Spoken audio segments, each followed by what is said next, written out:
नमस्कार जी, मैं Kaur Singh Malik Shiva health care hospital near Jind bypass chowk Rohtak Haryana. आज आपको पैरालाइज के ऐसे पेशेंट से मिलवाने जा रहे हैं जो कि कम से कम 20-22 साल से पैरालाइज थे और यहाँ से 2 महीने जब हमने दवाई खिलाई तो अब कितना सुधार है और पहले की क्या कंडीशन थी। तो आइए पेशेंट से ही बात करते हैं। क्या नाम है सर आपका? बलवंत सिंह। अच्छा, गाँव? गाँव रोड सोनीपत जिले में। जिले सोनीपत में रोड पे। तो कब से था ये पैरालाइज? ये 2000 में स्टार्टिंग हुई थी डॉक्टर साहब। अच्छा, सन 2000 और 2002 में ये ऑपरेशन हुआ था अच्छा ऑल इंडिया हॉस्पिटल में। जी जी। 2005 तक में पेट में था डॉक्टर साहब। अच्छा, उसके बाद थोड़ा थोड़ा चलना लग गया था। इम्प्रूवमेंट आना स्टार्ट हुआ।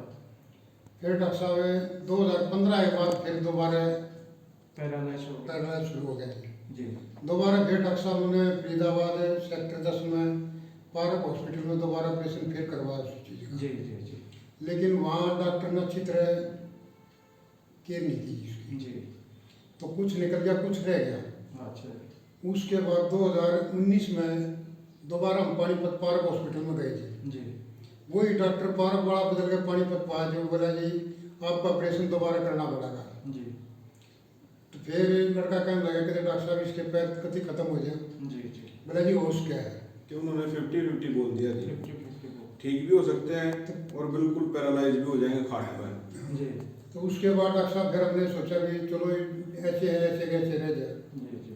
फिर जी नेट पे आपका फेसबुक पर आपकी वीडियो फेसबुक पे वीडियो देखी। हाँ जी तो तब आप से आने मिले थे डॉक्टर साहब। जब अब आप 2 महीने दवाई खा चुके हैं। हाँ जी 2 महीने कह रहे हैं जी दिन बाकी है भी। अच्छा, 2 महीने पहले आए तब क्या कंडीशन थी और अब अब? तो ऐसा था जी बगैर डंडे तो मैं चला ही नहीं सकता थे। हाँ, वो लकड़ी तो आज भी साथ ले रहे। डंडा लेने के बाद भी ये मतलब न्यू हो रहा था जी कभी पड़ जा लेफ्ट जो पैर लकड़ी है, के साथ भी ऐसा लगता था कि जैसे गिर नहीं जाए। लेफ्ट पैर 1 किला चलते ही घिसड़ने लग जाता था जी अपने आप। अच्छा, आप ले लो, आप बोल दो। जो लेफ्ट पैर है वो 1-1.5 किला चलते ही घिसड़ने लग जाता था, जबरदस्ती खींचना पड़ता था। अच्छा, और अब क्या कंडीशन है? अब तो ये मानो 2-2.5 किला तो बगैर लाठी चले जाते हैं। अच्छा अच्छा। कम से कम 30-35% आराम है यहाँ से भी। 30-35%। जो हार्ट में वैसे मतलब हार्ट का दर्द था, हाथ में था, जी वो बिल्कुल ठीक है। आधे शरीर में पसीना आ जाता था, जी घबराने लगता था। जी जी। और डॉक्टर ने तो बाईपास सर्जरी के लिए ही कंफर्म कर दिया था। 3-4 डॉक्टर के पास गए थे हम। जी जी। अब बाईपास सर्जरी ही करानी पड़ेगी। अच्छा, हार्ट में भी प्रॉब्लम आ चुकी थी? हाँ जी 2 बार बता रहे थे बंद है जी। 2 में भी 3 बंद थी सर। अच्छा अच्छा। एक 100%, एक 80% और एक 60%। जी जी। हाँ, वेंस ब्लॉकेज थी तो हाँ जी। बाईपास सर्जरी बता दी थी। हाँ ये जिस सोनी डॉक्टर के पास पता जाते थे बाईपास। अच्छा अच्छा। और अब पसीना आता है शरीर? अब नहीं आता? नहीं पसीना आता जी, नहीं जी घबराता, जी जी। नहीं पैर घिसटता। अच्छा। और 2-2.5 किले तक तो बगैर लाठी चले जाते अब। अब तो ये कह सकते हैं कि करीब करीब 40-50% सुधार। हाँ सुधार है। हाँ जी जी जी जी।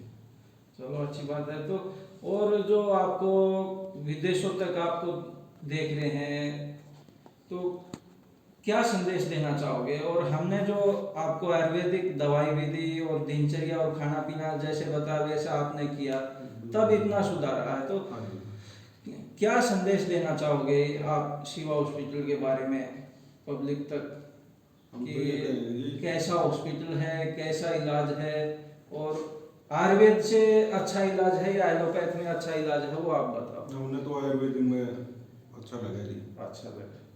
लेकिन इसका अच्छा भी तब है जब आदमी परहेज वगैरह, दवाई वगैरह हाँ। डॉक्टर की सलाह के अनुसार ले। बिल्कुल, देखो वो तो दिनचर्या और खाना पीना तो बहुत ज़रूरी है ठीक करना। अगर दिनचर्या और खाना पीना ठीक नहीं होगा तो हार्ट, पैरालाइज, कैंसर, कोई बीमारी ठीक नहीं हो सकती।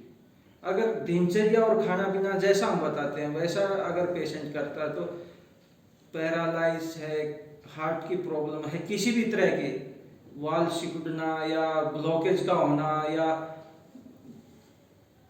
जैसे पैरालाइज होंगे तो ब्रेन में क्लॉटिंग होगी और इसको खोलना नॉर्मल सी बात है। कैंसर को ठीक करना नॉर्मल सी बात है, लेकिन कैंसर जैसी भयानक बीमारी, जब ज्यादातर तो कैंसर का नाम सुनते ही पेशेंट आता तो वहीं डैमेज हो जाता है कि कैंसर का नाम, क्योंकि इतना भयभीत हो जाता है पेशेंट। और एलोपैथ में तो फिर उसकी सबसे पहले तो सर्जरी बताएंगे, फिर कीमो और रेडिएशन, और ये करते करते पेशेंट बिल्कुल डैमेज हो जाता है, और फिर डॉक्टर बोलेंगे कि अब इनको घर ले जाओ, सेवा कर लो। तो यहाँ सबसे पहले तो हम पेशेंट का भय निकालते हैं, दिनचर्या ठीक करवाते हैं, खाना पीना ठीक करवाते हैं, और फिर मेडिसिन देते हैं। तो ये मानो कि 100% पेशेंट ठीक हो जाता है, लास्ट स्टेज वाला भी। अगर चाहे पेशेंट फर्स्ट स्टेज में है और दिनचर्या और खाना पीना ठीक नहीं किया तो वो नहीं ठीक हो पाएगा।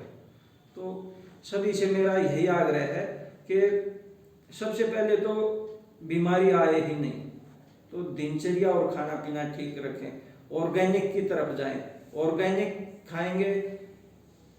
और ऑर्गेनिक में भी बहुत सारी चीज़ें तो रसोई घर से ही चलती हैं। जैसे रसोई घर में जैसे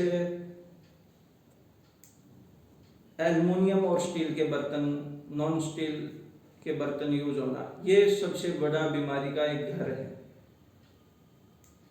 दूसरा, जो रिफाइंड ऑयल चेंज कर रिफाइंड हम यूज करते हैं, वो भी बीमारी का एक बड़ा कारण है, बहुत बड़ा। तीसरा, जो फ्रिज, ये फ्रिज तो विदेशों में इनका चलन था क्योंकि वहाँ इनकी जरूरत थी, लेकिन फ्रिज भी एक बीमारी का मुख्य कारण है। तो और खाने में जैसे केमिकल यूज होना, हर चीज़ में केमिकल है आज के दिन, अनाज में, सब्जी में, फल में, तो केमिकल से बचना बहुत ज़रूरी है। अगर केमिकल से नहीं बचेंगे तो ये मानो कि आने वाले 5 से 7 साल के अंदर हर घर में कैंसर का पेशेंट होगा। तो सभी से यही आग्रह है कि ऑर्गेनिक की तरफ जाएं और आयुर्वेद की तरफ जाएं, दिनचर्या को ठीक रखें। नमस्कार।